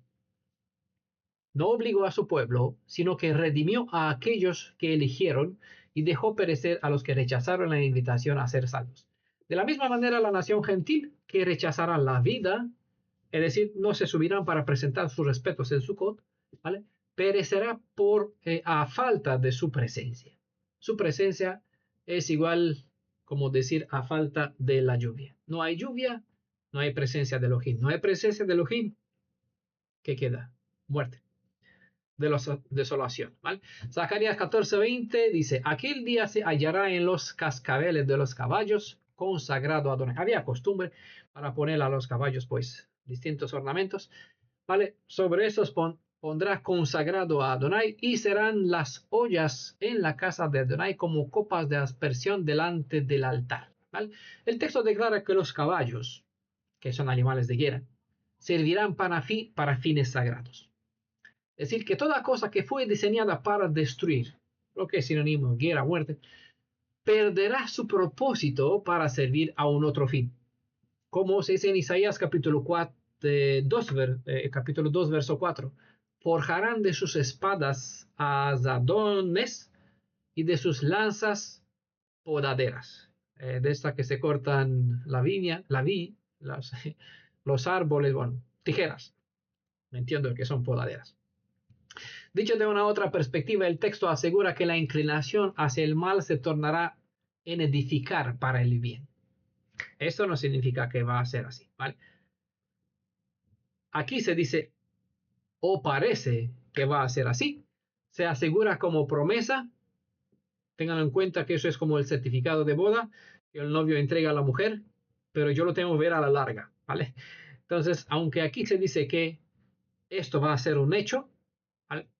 Vamos viendo, lo hemos visto y lo vamos a seguir viendo, que esto está desarrollado en pasos, en procesos, por lo tanto, a lo largo de 1000 años nos quedan cosas por hacer a fin de que esto se convierta en realidad, a fin de que un espíritu que está con los hijos de trueno, el apodo de los hijos de Juan y su hermano, Yohanan y su hermano, los hijos de trueno, se convierta en discípulo de Ahava, el discípulo amado. ¿Vale? Hay un cambio, necesito todo cambio, necesito un proceso. Conforme a la indicación que está en Éxodo 28, verso 36 al 38, la inscripción consagrado a Adonai, hemos estudiado sobre este capítulo también, este detalle, es la misma que llevaba el sumo sacerdote en su frente. Entonces, todo el poder militar que se ilustra aquí en el concepto de caballo, como toda herramienta o toda cosa común como eran las herramientas que servían en el templo para limpiar los restos de las ofrendas sagradas, hasta estos vasos que no tenían un uso honorable serán elevados al honor de un objeto, de un vaso sagrado. ¿Vale? Las ollas en la casa de Adonai eran vasijas usadas para cocer, para recibir las cenizas, etc. ¿Vale? Objetos que servían para los desechos. Hasta estos pasarán a ser tan santas como los tazones usados para recoger las santas de las víctimas sacrificadas. Zacarías 14, verso 21 dice, y toda olla en Jerusalén, ¿ya? Todo hasta los que no son, en las escrituras habla de vasos de honor y vasos que no son de honor, ¿vale? Hasta los vasos que no fueron de honor para recoger los restos, las cenizas, que tenían que ser desechos, en el templo son elevadas a nivel más sacro posible, pero no solo, aquí pasa el verso 21, toda olla que está en Jerusalén, y no solo aquí, en toda la territorio de Judá, estará consagrada a Adonai Zebaot. Todo lo que quieren sacrificar vendrán a tomar de ellas, y en ellas cocerán, y no habrá más comerciante en la casa cocerán, dice. Cocerán, ¿vale? Y no habrá más comerciante en la casa de Adonai Sebaot el día aquel. Toda olla, es decir, todo cuanto había en las casas privadas como en el templo, será consagrada santa, considerada santas. Tan universal será la consagración a Adonai de todas las cosas y personas. ¿Vale? La expresión de que tomarán de ellas indica que comerán en una casa hebrea, comer en una casa hebrea te sentirás como en un lugar sagrado, eh, como de la misma manera como un sacerdote tenía que comer una cosa sagrada y por lo tanto era sagrado en un lugar sagrado. ¿Vale? Eso dentro del templo. Obviamente el sacerdote no podía salir del templo y comer fuera. Por lo tanto, comía dentro de un templo sagrado, de un vaso sagrado, una comida sagrada. Entonces, una persona que viene a comer a una casa hebrea se sentirá como el sacerdote que come algo sagrado en un lugar sagrado. ¿Vale? Eso será el nivel a cual será elevado Jerusalén e Israel. En el estudio del libro del profeta Osea, hemos dicho que la palabra hebrea que ha sido traducida en el contexto con comerciante, en realidad es Kenani, que básicamente significa cananeo. ¿Vale? Cananeo es un indicativo para toda persona inmunda o impía. Entonces, para leer de otra forma, no habrá más cananeos en la casa de Adonai Tsebaot. Ya saben que los cananeos fueron destinados a destrucción completa.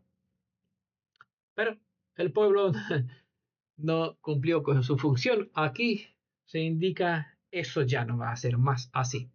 Entonces, cananeo o impío es algo que o mercader, comerciante, está puesto a un mismo nivel. La exclusión de los mercaderes en la casa de Adonai de los ejércitos indica que no habrá más negocios o comercios con los asuntos de la fe hebrea. Hay que recordar que Yeshua sacó del templo a aquellos que hacían negocio comprando y vendiendo adentro del templo. Mateo 21, verso 12 al 13. ¿Vale? ¿Dónde está esto?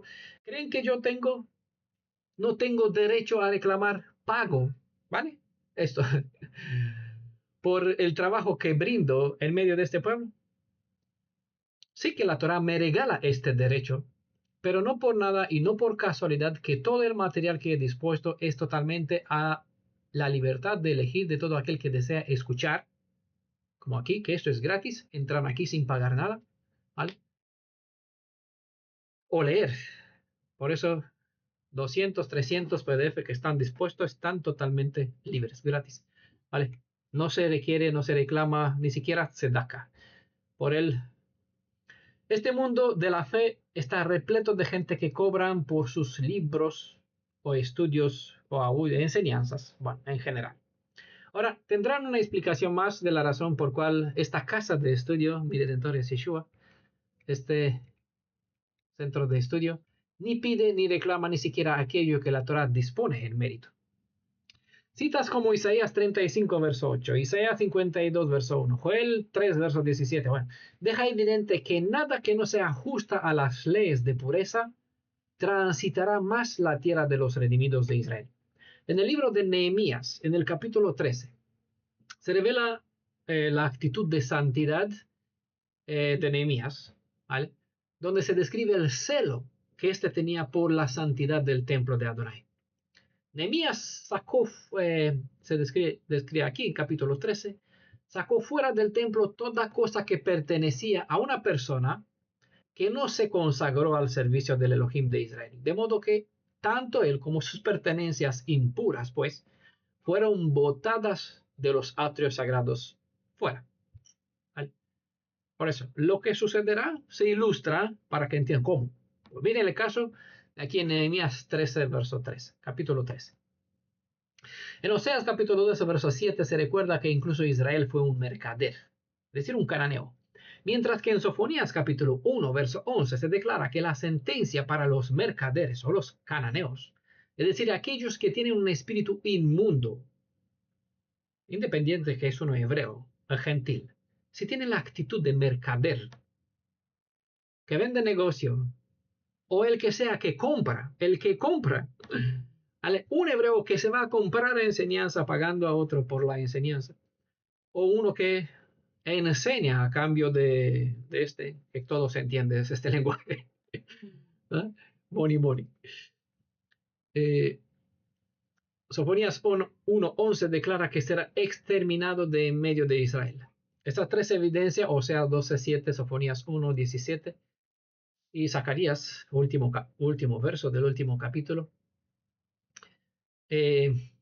son la base en cual se ha escrito o de donde se ha citado en Apocalipsis 21, verso 27 y Apocalipsis 22, verso 15. ¿Vale? Y voy a citar esos dos versos con esto. Vamos a terminar. Dice en Apocalipsis 21, verso 27, no entrará en ella la nueva Jerusalén a partir de aquel día, cosa inmunda, o que hace abominación y mentira. No hay más enseñanzas donde yo interpreto porque ahí se me antoja, a mí me parece, yo considero eso es así o será así, porque tuve un sueño, tuve una revelación. Si no se ajusta al Tanaj, mentira, ¿vale? No entrará en ella mentira, sino solamente lo que están inscritos en el libro de la vida del Cordero, ¿vale? Por lo tanto, la nueva Jerusalén destinada para el que está redimido. Y el verso 15 del Apocalipsis 22 dice, el último capítulo, más los perros es una etiqueta para describir el resto de las personas. Bueno, son clasificados así, animales puros o impuros, no en el sentido despectivo, sino en el sentido de un animal que es impuro, están fuera. Es decir, desde otra, un cananeo o un perro es algo impuro o inmundo. Todo lo que es impuro está fuera de la nueva Jerusalén. Y los hechiceros, lo que enseñan los que visten este manto de profeta, vimos capítulos anteriores, y no lo son en realidad, son embusteros, aprendieron un oficio, un negocio, como hay muchos que aquí aprendieron hebreo, por eso yo no enseño hebreo, tendría que aprender hebreo para enseñarlo, ¿vale? No me pongo para hacer negocio, pero hay bastante conocido, incluso en la comunidad, entró personas que dicen que enseña hebreo, pero bueno, ellos también toman clase y lo enseña a cambio de un precio. ¿Vale? Hay quien hace negocio de este tipo, bueno, no encontraron aquí el lugar porque no es este el lugar, porque en la Nueva Jerusalén, y aquí nos formamos para ocupar un lugar en esta tierra de los redimidos, en esta ciudad, que es la madre, el símbolo por excelencia de nuestro pueblo. ¿Vale? Los hechiceros, los fornicarios, los que enseñan todo tipo de enseñanzas ajenas, idolatría, ¿vale? Los homicidios, ya saben que adulterio, toda esta forma de este acto sexual ilícito, ¿vale? Entra en la categoría de fornicación, todo este tipo de enseñanza que, bueno, un poquito de aquí, un poquito de allá, no hay fidelidad al pacto, ese es semuna hebrea. Bebemos agua de nuestra fuente, de nuestros profetas y de nuestro Elohim a quien servimos. No queremos tener nada que ver con Talmud o con el profeta, con el pastor cristiano, con el ministerio evangélico que se supone que son raíces de, no, fornicarios, ¿vale? Entra en esta categoría fuera de Israel, porque yo soy rabino autorizado por la Alianza Ecuménica Mesiánica, fornicario. Los homicidas, los idolatras, bueno, aquí entran todo tipo de personas que se clasifican bajo el concepto de impuros, ¿vale? Y todo aquel que ama y hace mentira estarán por completo desechados de la redención de los hijos de Israel, fuera de la tierra de Israel, habrá una tierra de pureza, ¿vale? No por nada, esta comunidad tiene reglamento, tiene una norma que todos tienen que aceptarlo. Es un breve resumen, un breve bosquejo de aquello que describe en esta cita, ¿vale? Bastante no entran porque nosotros de forma específica y concreta esperamos, ¿estás de verdad de acuerdo con lo que estás diciendo? Porque aquel que no está de acuerdo con su propia palabra, pues se prueba que no tiene un carácter justo, no coincide lo que dice con lo que cree, con lo que afirma, por lo tanto hace mentira. Así que obviamente no entra o tarde o temprano saldrá fuera de este espacio. Vale, no porque somos nosotros demasiado estrictas, sino porque buscamos alinearnos a estos valores, a estos parámetros, al menos hacemos lo que está dentro de nuestros límites. Esta obra en escala más grande, más completa, será hecha directamente por Elohim. Nosotros aprendemos sus procederes y vamos procurando mostrar un carácter que está asemejado a la imagen y semejanza de nuestro Padre. Si nuestro Padre es justo y se clasifica de esta forma, procuramos alinearnos a sus parámetros, aunque con esto no entramos o no caemos bien al resto. No nos interesa la cantidad, nos interesa la calidad, porque es lo que importa aquí. La mayoría de las personas aquí mencionadas en ese Apocalipsis 22:15, Apocalipsis 21:27, son los más atractivos, la gente más carismática, más deseosas en todos los ministerios. Nosotros más pocos, no tan importantes, de año en año, de mes, de las 3 temporadas, pues hacemos una limpieza en la comunidad, entonces siempre nos quedamos pocos porque nos interesa algo bueno, algo de virtud. Estoy seguro que con el estudio de este capítulo hemos sacado demasiado provecho y demasiada enseñanza, demasiados reglamentos y bastante fuente, bastante instrucción de cómo guiar nuestra vida, cómo comportarnos con nosotros, cómo evaluar a los demás, a nosotros mismos, a los demás. Creo que un montón de bendiciones hemos sacado de todo este estudio. No me asumo un mérito por todo lo que aquí. Yo agradezco a Elohim porque todo lo que he compartido he aprendido junto a ustedes. No tuve una formación previa de todo lo que he dicho, ¿vale? Ya eso lo he dicho, lo voy a recalcar. A medida que he avanzado en el estudio, han llegado las palabras, el entendimiento, el desarrollo y la comparación, la necesidad de conocer el tipo, el antitipo. Todo vino a medida que he avanzado junto a ustedes. Así que el hermano José, por ejemplo, no puede decir, yo supe más. Sí, lo supe unas horas antes de compartirlas. Porque por lo general todo lo que comparto en el Shabbat lo armo en el mismo día y lo comparto horas después, a diferencia de unas horas con ustedes. Así que solo llevo un poquito de tiempo esto, porque, bueno, Chile, eh, México, Argentina, bueno, está unas horas detrás de Rumanía, por lo tanto voy avanzando un poquito más. Voy un poquito delante de ustedes. Bueno, no importa el tiempo, importa que todos tenemos acceso a una misma bendición. Y como dijo Yeshua, sin agua, sin dinero recibiste, sin dinero entrega.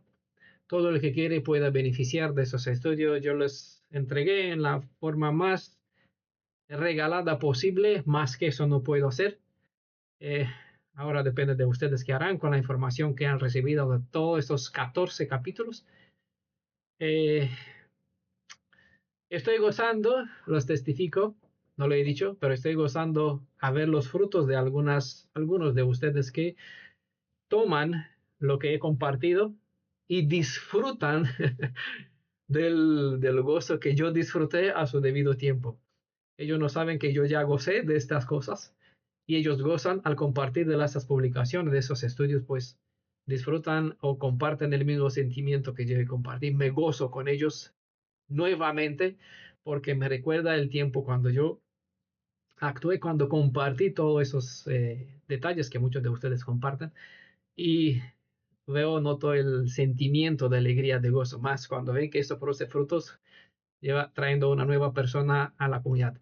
Bueno, pues aquí concluimos esta serie, este capítulo de Profecías al Día, este libro Profecías al Día.